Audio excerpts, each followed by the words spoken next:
Okay, I will say let us start. Okay. Yeah, so that we can finish on time. Thank you, everyone. You are very welcome to put the cameras on if you want, so that at the beginning we can see all of us. It's the first time that we are doing a meeting and not a webinar. And that's something that one of our colleagues, Hans-Caspar Hugentobler, suggested so that we can have more of a space of a living room and not the touch space of a webinar. It's very nice to have Marcel with us presenting today. He is a teacher, a lecturer in the Design Management Bachelor Program. And I will do a brief presentation of Marcel, and then after he can start his lecture. So he is currently a digital strategist, epic and product owner within the recently established digital unit of SBB AG. And for the ones that are not in Switzerland, that is the Swiss National Railway Operator. He spends almost 2 decades in the fast transforming ICT sector, which starts up an incumbent mobile network operators across Europe, also co-creating an industry-first consumer data services portal for the national challengers in the Swiss market, among fueling the knowledge transfer of digital change between the business and academic worlds. His passion lies in enabling organizations to cope with today's challenges in innovation, transformation, and collaboration. Given that the focus of our bachelor program is on transformation, I saw it was a fantastic match and a great opportunity to have Marcel sharing with us his knowledge and expertise. So Marcel, thank you very much for being willing to share with us what you are doing and all the knowledge that you bring. When you are reading, when you are ready, please go ahead. Thank you very much, Wilhelmina. Hello, everyone. Yes, I'm ready. Let's get started, I'd say. If I get this moving, yes. So, yeah, this is going to be kind of a view behind the scenes in SBB or in parts of SBB. And I think it's best to start off with, building some context so that you get an idea of, where this transformation that I'm going to present you is actually taking place. So I think this helps just for the understanding. Let's look at the agenda. So I tried to split up this hour or so into 4 blocks, followed by some discussion. So I'd like to kind of give you an insight of SBB, and that's not me that is going to deliver it. It's going to be a video kind of summarizing that organization, which is more or less a little Switzerland, organized in a specific way. And then we are looking at what is actually the scope for the transformation, because SBB is, for Swiss standards, huge and cannot be transformed as a whole. So you will need to be carefully, selecting the areas in which transformation can happen and should happen. This would then be followed by kind of an overview of where it started, kind of where the incubator, when this incubator actually started, and then along the design of the transformation program, along the different steps, milestones till to date. And then I'd like to give you a brief summary of my personal view on that transformation journey, which I then pitch against a framework for change management. So just kind of to summarize this into kind of an overview that would then be subject for questions and a discussion. Okay, good. Let's go into the view of the inside of the organization to kind of get more context. So keep things easy and short. What does SBB do? SBB is actually connecting Switzerland. Not more than that, but not less. Connecting Switzerland physically via the network of rails and stations and stops that the country has, but also obviously more than ever also on the virtual digital track, so to say, by giving access to the offering of SBB and putting that access into the hands of travelers, consumers, customers, so that they actually can, decide what ticket to buy, which train to take, and how to arrange the individual travel arrangements. So, and that's the space that we are going to look more into detail when it comes to the transformation. So I don't want to explain you the company, the organization SBB. I brought you a brief video. It's 3 minutes and 20 or so seconds. It's a pre-pandemic production, so it's still current and up to date in terms of the statements. Most statements, basically. What are not current any longer are the numbers that are presented. And I'm going to follow up on, kind of giving you an update on the numbers just for, consistency purposes, that you don't get, some old information. Let me now try and share you the video.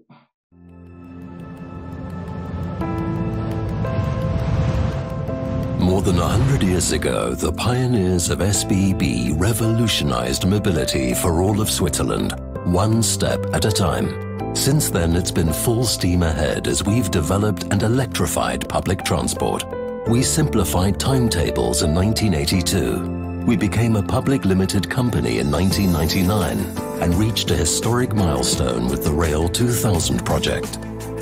We are one of the world's best rail companies and the most punctual operation in Europe. On our 3,000-kilometer track network, we reliably transport more than 1.2 million people and over 200,000 tons of freight every day. With our properties, site developments and stations, offices and residential accommodation, operational and production facilities, we make a major contribution to the quality of life in Switzerland, at work and at home. All of this is made possible by the outstanding performance that 33,000 employees deliver each and every day. With the longest rail tunnel in the world, we are proving once again that we have the Swiss qualities of innovation, precision, and reliability, and that our ambitions know no boundaries. With new technologies and digitalization, developments in the field of mobility are gaining momentum, but so is uncertainty. Competition between transport providers for a place in the mobility chain is intensifying. Our overall operating costs are rising, public funds are growing scarcer, and other modes of transport are getting cheaper. New technologies let us take quantum leaps. We are increasing efficiency and punctuality and aiming to stay ahead of the environmental curve. In doing so, we focus on rail's strengths, good value for money for our customers, and the affordability of public transport for ordering parties, the Swiss Federation and the cantons, is a major challenge that has to be met now for the future. Our mobility of the future must be simple, because our products and services are not yet simple enough. Our mobility of the future must be personal, because our customers want more personalized service in all areas of their lives. Our mobility of the future must be connected, because it's impossible for one rail company to keep everything moving on its own. We want to take on all these challenges with motivated teams, with our true spirit, the legendary passion of railway workers, and with plenty of positive energy. Together, we are turning today's vision into tomorrow's reality. Rail excellence and shaping the mobility of the future. Simple, personal, connected.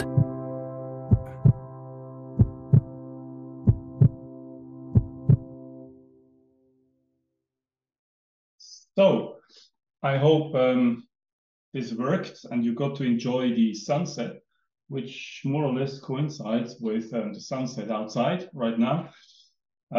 Yeah, so that was kind of in a nutshell what that organization does and what the challenges are, what the ambitions are. So, you know, it's kind of complicated when you look into the detail and see in terms of the ownership, who actually owns the public limited company that SBB now is. So it's the federal government, and therefore the funding of the organization also comes from the federal government.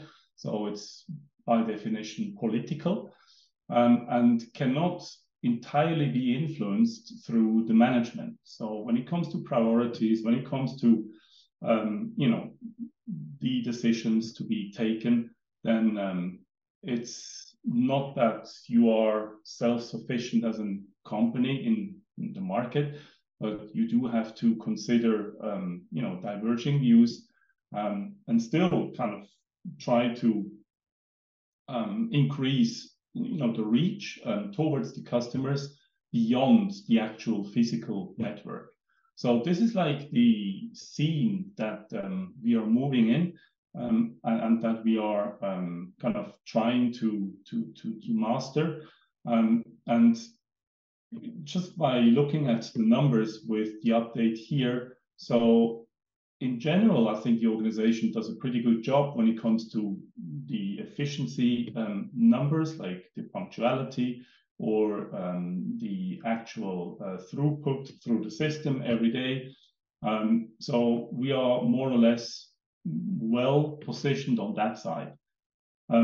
So why would we then need to transform? That's kind of the question that is to follow. You know, there are,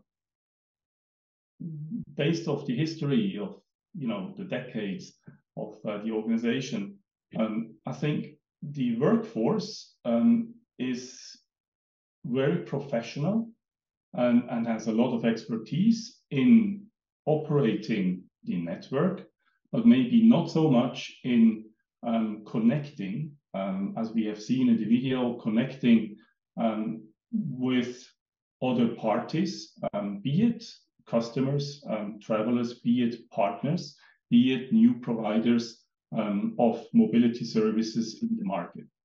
So in order to accelerate this uptake, and in order to you know, get more market, more dynamic of the shifting market into the organization, IT at the forefront of this market shift, you know, was in a constant reorganization in a positive sense, so that you know, we started to think over the model, the organization model, the collaboration model that was in effect. So this led then to a number of changes, and all this happened against the backdrop of the, you know, digital change that is omnipresent and still going on, and it's probably going to go on for many more years to come. So this wave of digital change actually gave then way and reason to the transformation program that is in effect today, and it's called Together Digital. So this is my translation. There's only a German and a French and an Italian name, so English is missing. And in German, it's called Gemeinsam Digital, which is more or less the Together Digital. So that's kind of how this term came to life. So when we drill down and say against the backdrop of the digital change that is really also, becoming big with SBB, we could not afford as an organization to just do our thing or our things in the respective divisions, be it passenger division, be it the real estate division, be it cargo or infrastructure. So there was a need to combine and to access the expertise in these different silos in a more effective way, in a faster way, in order to respond to the market with better solutions, with not only better solutions, but also with more mature solutions that would also include not only our view from the inside out, but would also include the view from the outside in. So more collaboration, more partnering. So that was kind of the starting point of the transformation. So now, having seen the organization from the inside, having understood kind of the situation and the kind of gentle force to transform, I'd like to kind of show you now a couple of steps along this transformation to get a digital that would then lead into the summary and kind of give a snapshot of how I actually look at the current state of the transformation. So on the left, you had the classic setup in the organization. You had the silos, and the red dots are the solution centers. So the solution centers, IT, that would then address the requirements of each silo, try to work out a good solution that would fit with the needs of the market and the requirements of the division. And you had silo per silo, solution per solution. And this is possible and it worked, but it's not efficient and it's not fast. Therefore, this classic demand supply model needed, a revamp. And that was the occasion to try and introduce the collaboration model based on agile.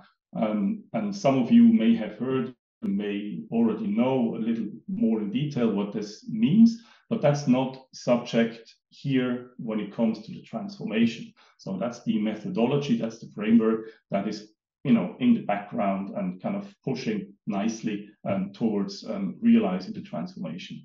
And the big step change that actually took place was to redefine and redesign the organizational setup, not around divisions and around people, but around the solutions that needed to be realized. So it's kind of the organization of the organization around the work and not around what the organization has as assets or as people. So this gave then way to a model in agile collaboration. It's called SAFE, Scaled Agile. Excuse me. And we kind of picked up on that model and started to organize with the model around those solutions that we knew needed to be kind of produced, rolled out to the market. And this is kind of easy to look at and to explain or to kind of talk about, but actually to take the decision and to start going from left to right, that's a major, bold step that took a while to actually be made, but eventually it happened. And you may remember in the video, the workforce was like 33,000 people. I think the most current figure is like 34,000. So people, not FTEs, not full-time equivalents. So 34,000 people overall. And when we look at this large-scale transformation together digital, we are looking at more or less 3,000 people. So it's about 10%, less than 10% of the entire staff that has been affected by this transformation. According to Swiss standards, 3,000 people, that's a large number. So it's kind of a large transformation because it does affect the work life of, like thousands of people. And then, the idea was to start with this Together Digital and, beefing it up to 3,000. And if it's, proven effective, and if we actually realize the goals that I'm going to show you now, then, the potential to increase into other areas and have more people work along this agile collaboration and along, the solutions with processes, I think, that's then probably the future will tell on how far.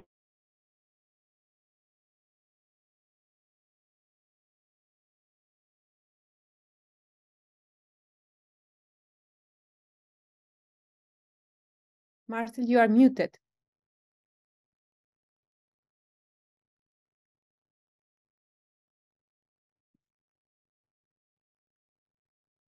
Let me see if I can unmute him.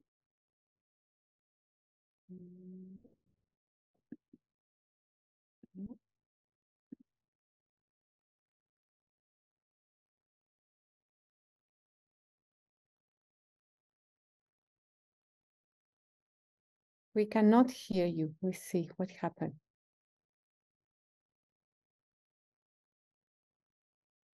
Can you hear me?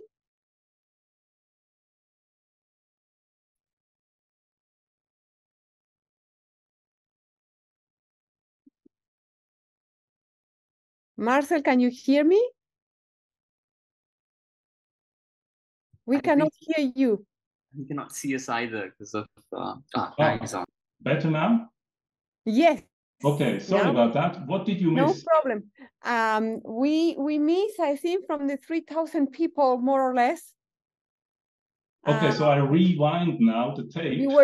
You were showing, yeah, and we can no longer see the slides. Okay, sorry about that. That's why, because I had a pop-up of a window. Yes, yeah. Giving me the thumbnails. Interesting. So let me check and reshare. Sorry for the hiccup. No problem. Again, I need to stress I'm a teamer and not a Zoomy. Apologies. So I'm really kind of struggling tech-wise, I need to admit. Okay, screen 2. Let me share this. Hope it'll work in a second.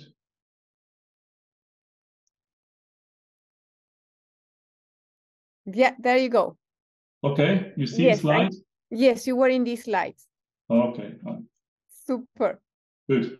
All right. So yeah, apologies. So just kind of going back to where I left you, when it comes to the goals. So the entire transformation, obviously,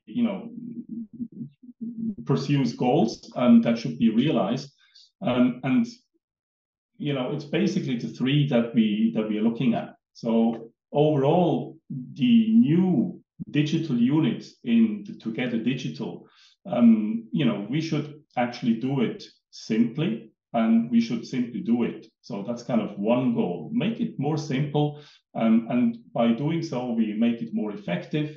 And overall, with the flow that Agile actually promises to introduce at some point, we will also do it more efficiently. So that's kind of the big promise of Agile.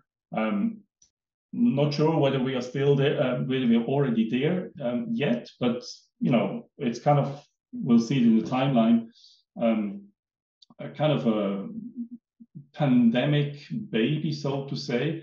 It started a couple of years ago, so there's still like more room to go. And then one effect as well, or one goal that should be realized is that with that transformation, with the collaboration between all the divisions and all the expertise in the in the different market segments, combined with IT, you know, this will increase the commitment, because if the two sides work together, they will easily agree on, you know, what is possible immediately, what will be possible later on. So it's less finger pointing, less blaming, it's more collaboration, since both sides actually joined in taking on the challenge. Good. So the timeline, you know, presents itself as it somehow started. You know, some of you may have heard of the Agile Manifesto that was born in 2000, more or less. So it took a while to, you know, kind of land into transformation arena that SBB started, whereas that IT has, you know, long been trying out working in agile formats. So IT was at the forefront and was ahead of the rest of the organization. And an early sign that the transformation would actually take on scale beyond IT was, in my eyes, in 2016, when SBB presented their case at the event Agile Lake Constance, and hinted at you know, the idea that this is something that should be you know, rolled out to more than just IT.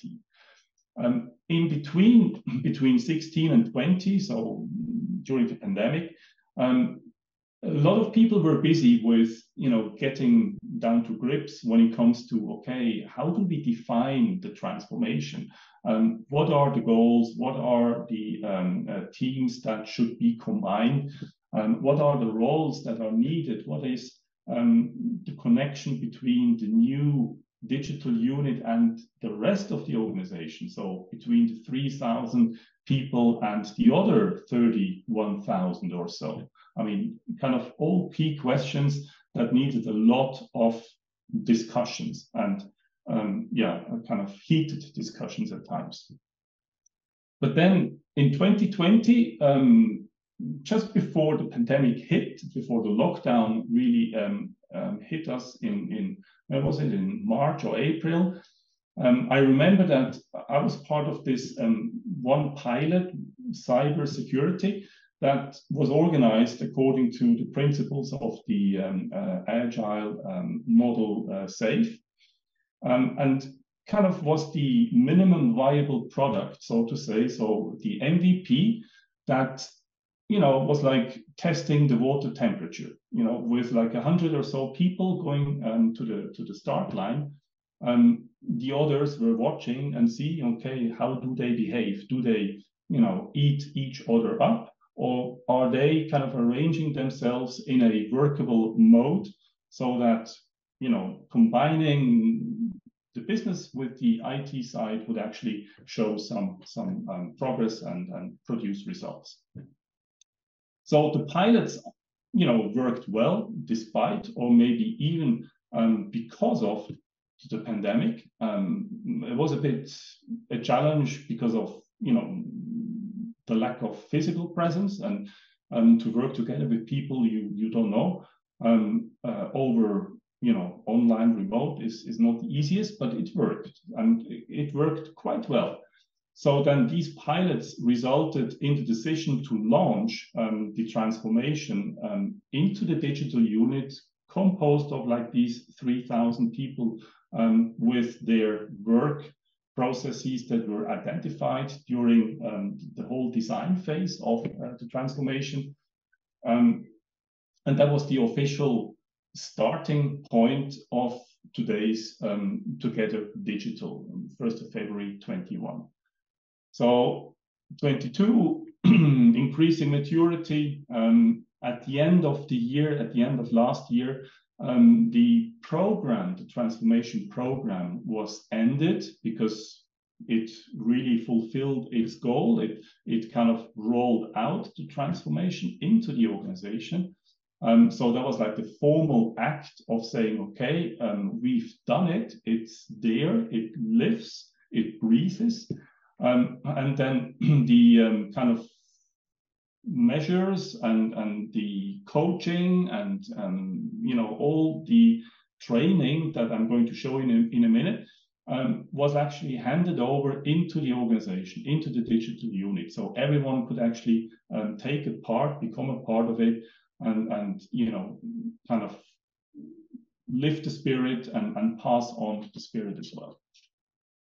So now 2023,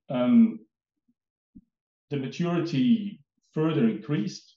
I'm not saying we are at 99%, but we started at maybe 10, 15%, and we are somewhere between 20 and 80, I would say. So, but the pace is increasing, the routine in the new roles and the ceremonies that are, there in the transformation is actually, is built in now for many people, not for all, for many. And we are actually now talking about transformation increments. So we have a focus area that we will deep dive on and really, kind of flesh it out in full blossom when it comes to, okay, how do we actually support the culture change? How do we support the changed role of not managing any longer, but actually taking ownership of the product, not the people, but the product or the solution that needs to be built. And that's kind of a process that is obviously going on, and it's not a linear process. Some people are fast, some others take longer. And it's also age independent. I mean, there are young people who came and left because they said, ooh, nothing for me. And there are, senior people who actually did a great job in getting rid of their whatever people management ambition and started to become expert in a technical field, for example, just because that's what they actually wanted to do, what they are good at as well. So that's kind of ongoing, obviously. And breaking news. So just last week, it was announced that there is going to be an add-on program, now happening till mid next year, because there needs to be more visibility. There needs to be maybe some challenging of certain procedures, of certain activities that maybe need to be corrected, or maybe should also be promoted into other fields of the transformation, so as to gain more visibility and maybe also advertise the achievements to date into other areas of the organization to prepare them for a future a future change of their model connected to the digital unit. As of now, I don't have a clue on how long that process, that transformation process, is going to take and last. The future will tell us, but I'm quite confident that the road that is now is kind of clearing up, and we see, the next stops that we can reach, that this road will continue to be traveled by the organization, because it's, first of all, hard to roll back, and second, it's just like 2.5 years or 3 years since the MVP, the start, and today, and that's in terms of a transformation that really, reaches out into people's mindset, into people's work roles, This typically takes longer than just like a couple of years. Right. So I'm trying to make up some time. I hope you still hear me. Now moving into the summary. So I kind of portrayed you now, the organization, the goals, where we came from, what we have done so far. And I'd like to, and I think that was something that some of you desired. Oops, apologies. Give you kind of an outlook on the achievements that we have collected so far, and maybe also the challenges that we see are still ahead of us.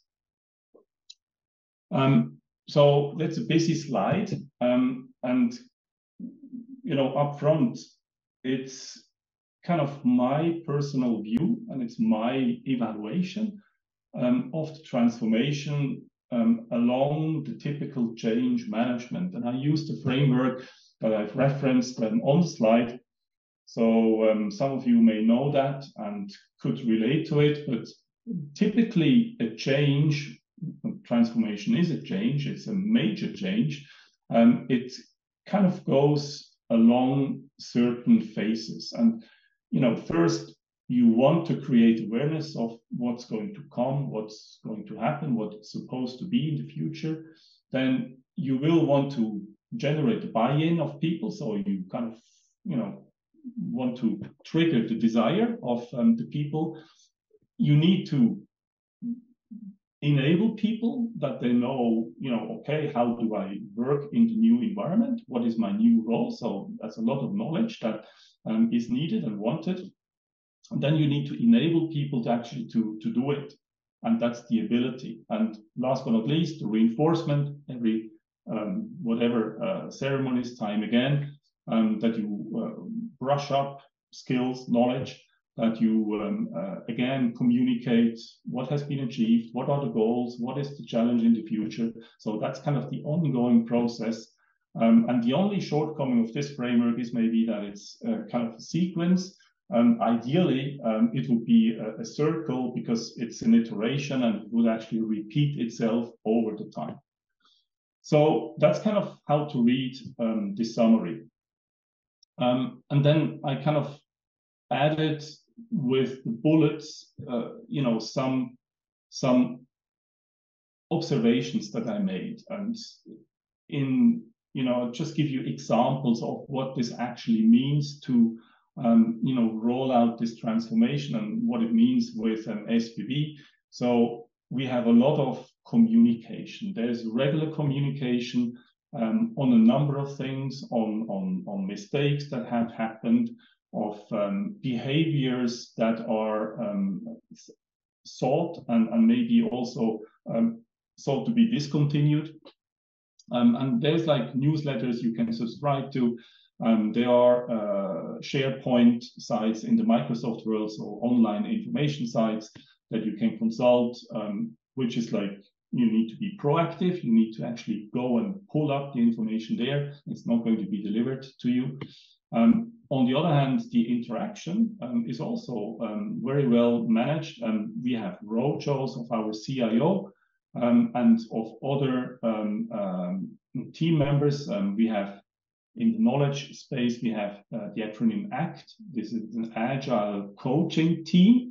So people who actually take your hand and walk you through the ceremony and how it's supposed to happen, how it's supposed to be operated, on questions people may have with the role. Okay, I was like a team leader in the old world. Now I'm a product owner. So where do I lead? Do I still lead? And if so, what would I lead? So it's kind of not natural for everyone to take on such a new role and then to grow into the role. There's an emphasis on actually bringing people together, because, you know, business and IT, they did not work in the same location. They are spread out in Switzerland, in different cities. So they need and want to meet and kind of get to know the other side. So you kind of enable this with events with town hall meetings where one person speaks, or events where you have workshops and collaborate playfully, so to say. So then the desire was actually very well managed with the pilot teams that started to work during the pandemic, and then really advertised the way of working to the yet to be transformed units, and kind of, you know, we're teasing a bit, you know, it would be great to actually join, and it's not something dangerous, so it was kind of a good job in spreading word to mouth. Of course, you know, what's in for me personally, so you want to show perspectives, you want to get people signed up to wanting to try out different roles and maybe change roles, so from a product ownership to an epic ownership, where you look at a solution from a different angle, from maybe closer in or from farther apart. So that's all stuff that needs to be somehow offered in order to be tried out. All this was supported with courses, so you could get a certification for the SAFe framework. You had internal offers, courses, so that you really started to feel comfortable with the framework, with, you know, the expectations on how to operate in the new organization.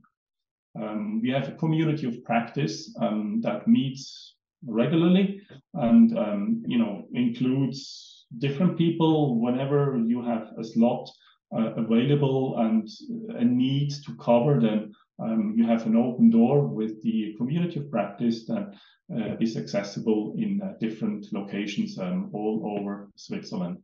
And obviously then knowledge base, IT tools that can be used and can be actually consulted. So what was a major change was without management, so to say, with a more self-organized organization. So there was like no one giving you feedback on what that person you know, estimated or wanted you to improve.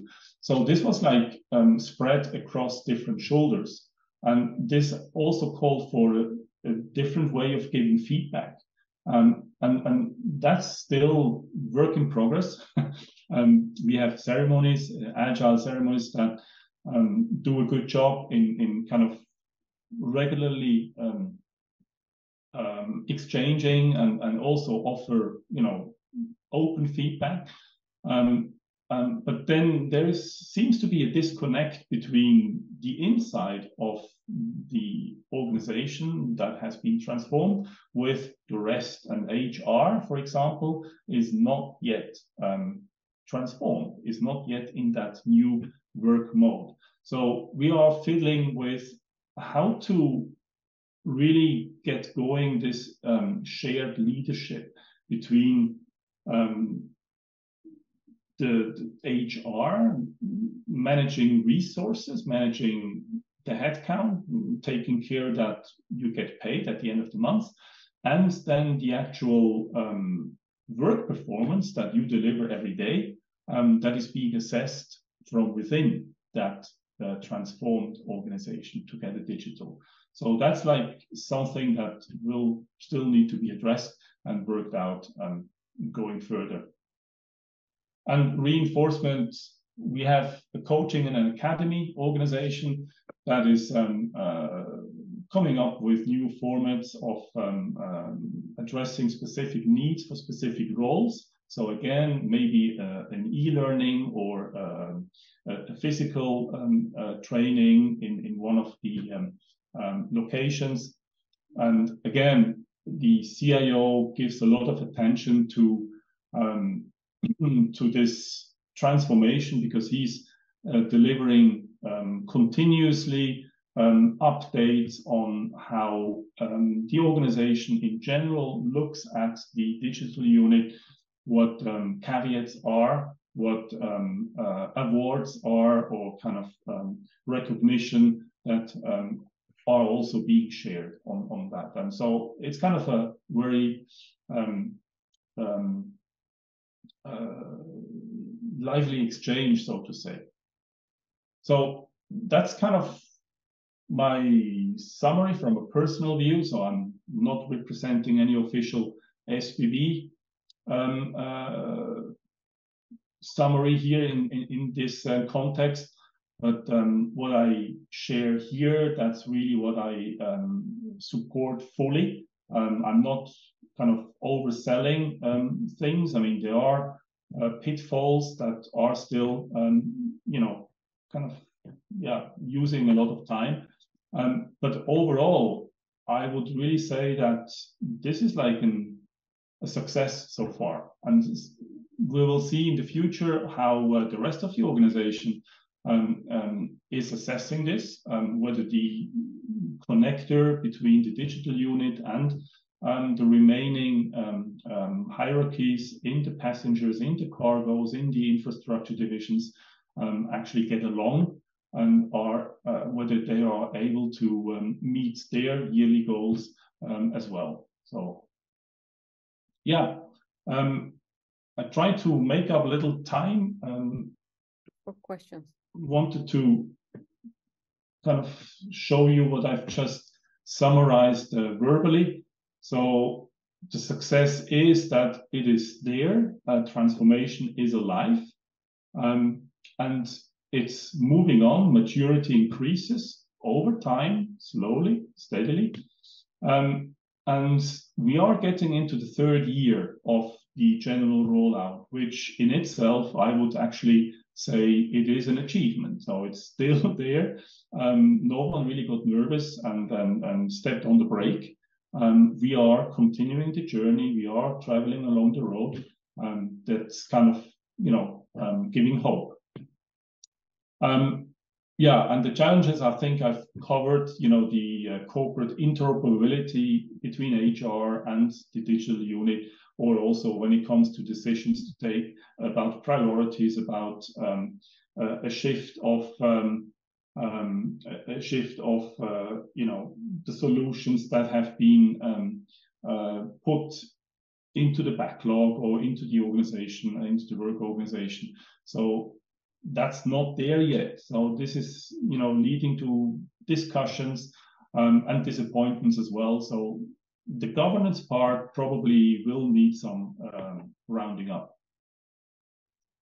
Yeah, and with this, I'd like to shut up now and let you ask questions and hopefully, yeah, get some exchange from your point of view on how you look at you know, what I've just shared. Thank you very much, Marcel, for sharing with us the transformation journey that you have been participating in. I think that is very interesting. I see some hands clapping that appear in the participants. That's very nice. We are now open for questions. So as I said, this is a meeting. So whoever have a question, please ask directly. Hans Caspar, you can ask just your question to Marcel. Please go ahead. Yeah, hi Marcel. Thank you for this overview. Two keywords that I hear, that I heard: self-organization and shared leadership. Yeah. Could you elaborate a little bit more how that relates with these two concepts and supposedly practices relate to the organization that still has certainly a formal structure? It has, yeah. So and there are certainly different work levels and roles of people, up to the CEO, etc. Well, the CEO is, or the CIO in our case, so it's attached to IT, is not really part of the transformation. Cannot happen because of a different role set and a different amount of activities that do not align with the flow in the agile space. So I think you mentioned self-organization. I did not really want to kind of get lost in the agile space. I really wanted to first kind of portray the transformation as process through, over the years and through the, parts of SBB. But self-organization is an agile concept, and it's not kind of free-floating. It's more the fact that you kind of look at the team, and the team more or less has always the same size. It's always like 5 ± 2 people in a team. So between 3 and 7, more or less. And these teams, they actually negotiate whatever needs to happen, what, the expectation is, what the need is that needs to be addressed. And they kind of, since it's in a team, they need to feel comfortable in actually and need to be aligned of what steps are needed and how long it will take. So everyone actually in the team needs to, have a buy-in into what the work is, and this leads to, amazingly, this leads to taking on responsibility, taking on ownership of people, and everyone takes a stake in actually delivering the work within the time, which is in agile based in sprints or iterations or increments. And this is like no rocket science, but it's a rhythm. And once you actually arrived in this rhythm and are able to flow in the rhythm, then there is no more question of who does what, because people with the best expertise in a specific area, they actually pull a work item and do it because they know they can do it, they know how to do it. And if the team does it, then the work is actually being distributed without anyone telling someone else what to do and how to do, but just people actually go and serve and help themselves with what their expertise is, what they're good at. So that's kind of okay. So just expanding on that, I didn't know that you look now at the team, but what about across teams? So is that scaled up in some ways? It's scaled up, yeah. So you have a number of teams that form an ART. An ART is an agile release train. So it's got nothing to do with the SBB train. That's like the term of the framework of SAFe. And basically, there are, the teams are organizing. So you have like a role that, the product ownership role that will then report to the ART in terms of what has been done, and will also pick up on new priorities, new requirements that the ART has received from other organizations, from other ARTs, or from outside the digital unit. So, and this is like a timed, or this is a scheduled exchange. It takes place every week at the same time with the same roles, not necessarily with the same people, but within the teams, within the ART, people are aligned because what the work is made transparent, it's made visible online in boards. So you have the Kanban principle, you have work items, you have descriptions, and all this is available. It's kind of open to every member of the organization. And this actually leads to that self-propelling ownership and responsibility, and again is one of the drivers of the self-organizing principle. So there is no one telling anyone what to do and how to do. People go pull, and people who pull, they know they can do it. Otherwise, they wouldn't pull it. So that's kind of one thing. And the other one was shared leadership, did you say? Yeah, exactly. Okay. So agree with that, or above or below or across, or yeah, shared leadership means that since you have people with expertise, then those are the experts. So people actually know their skill and how to actually deliver results. And leadership means that by displaying your skill, by delivering results, you take the lead in this piece of work that you have pulled.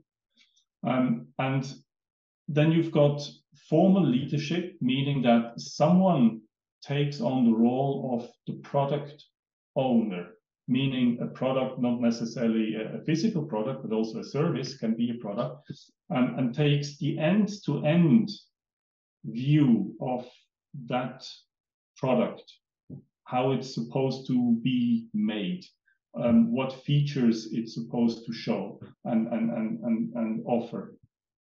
And that's it in terms of the product lead. So it's not about people, it's about the artifact, it's about the service or the product.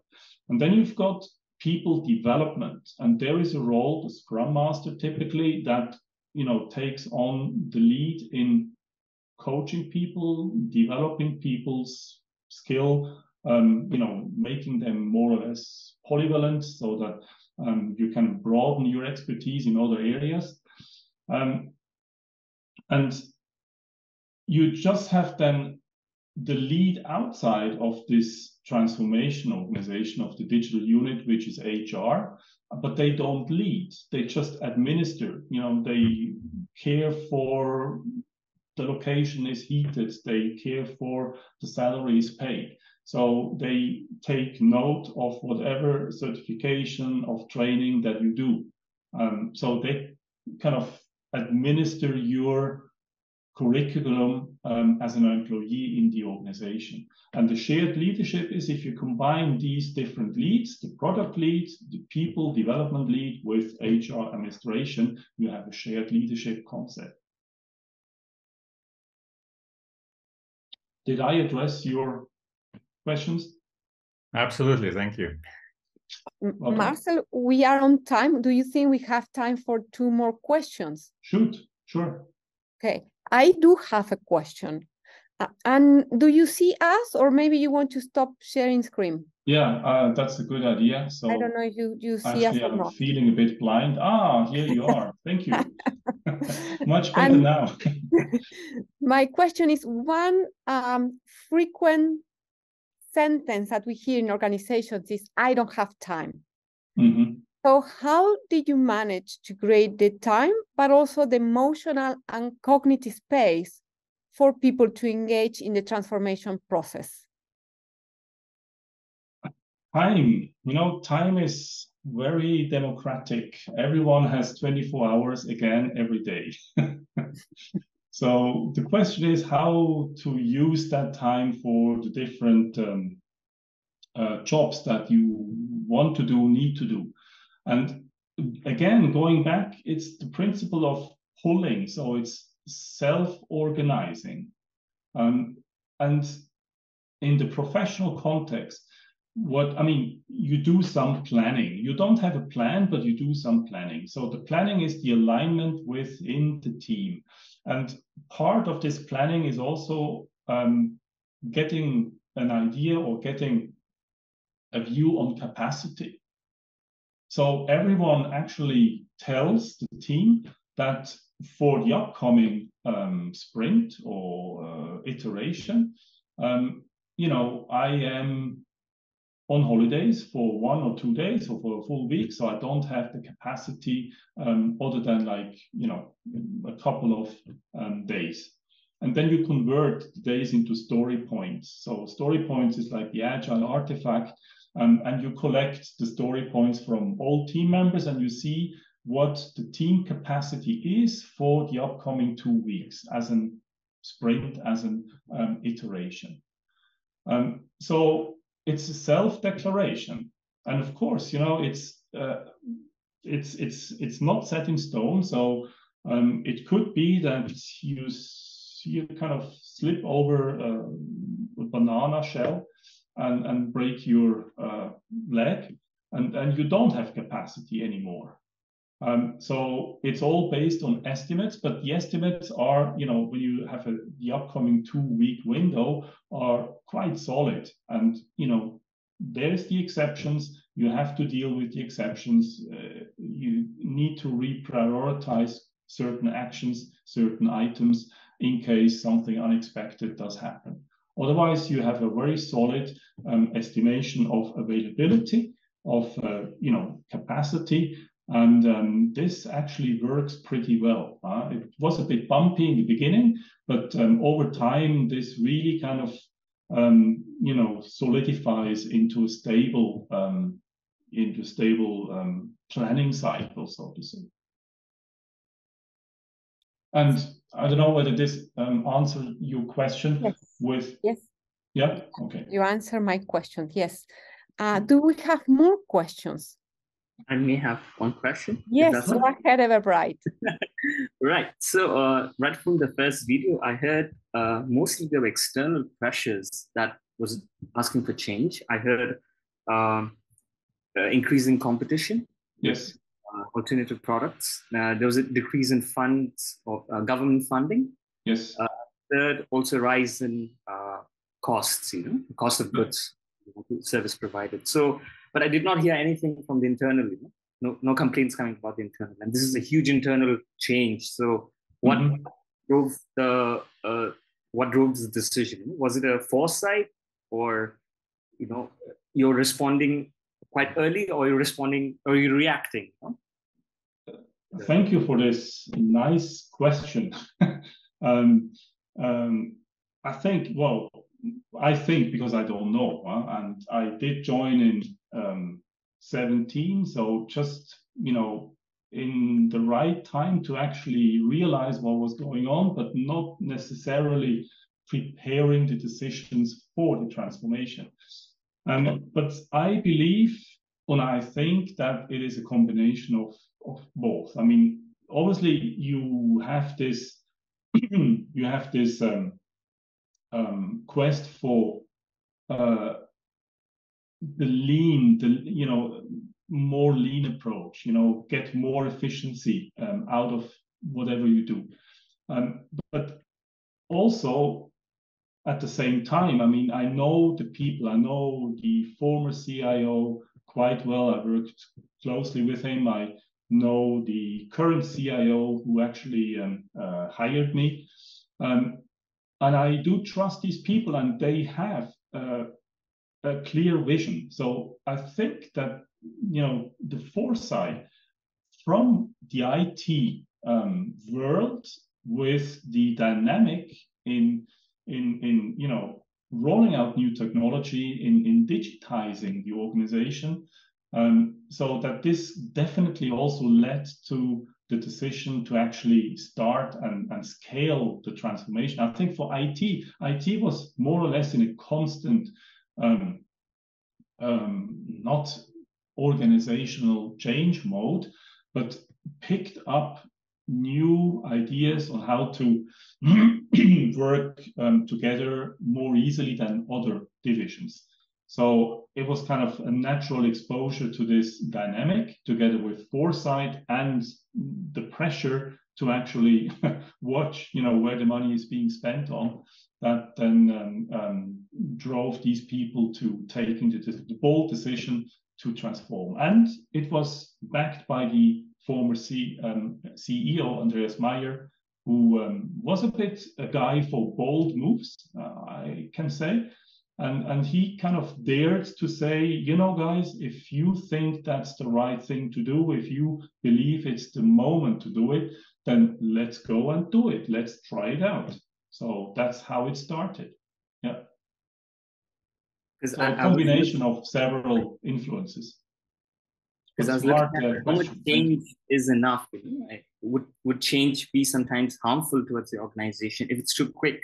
Let's say the internal's working perfectly with the given structure, but then suddenly, for the sake of digital transformation, create new, let's say, the imbalances in the organization. Yeah, absolutely. Yeah. And by the way, digital transformation is not very much about technology. It's not very much about IT.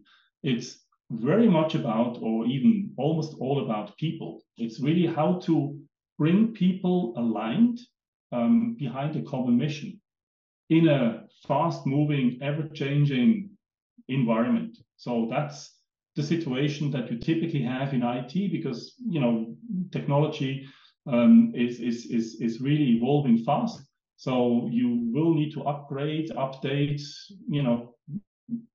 day by day, and this kind of really weighs hard on people. And if you can spread the burden into over more shoulders, then I believe that's kind of a good thing to do to prepare for the next step. Thank you. That's really insightful. Thank you. Pleasure. Some people are leaving. Marcel, we have a question from Bettina, but he needs to leave. So I will share with you her email so that you can answer to her. Sure. Personally, you might remember she's an alumni, and thank you to the alumni that are present, but much appreciated. Very nice to see you back. If we don't have questions, we can close.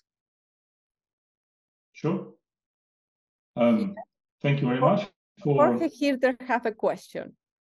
No? I think okay. Jorge just wanted to tell me that I'm standing between his dinner. So to kind of wrap it up now. There is no dinner. There is no see dinner. Anything here. Let's keep on then. So thank you very much, Marcel, for sharing. It's a fascinating process, and I think that every transformation is always about people, and that is the most challenging part of a transformation.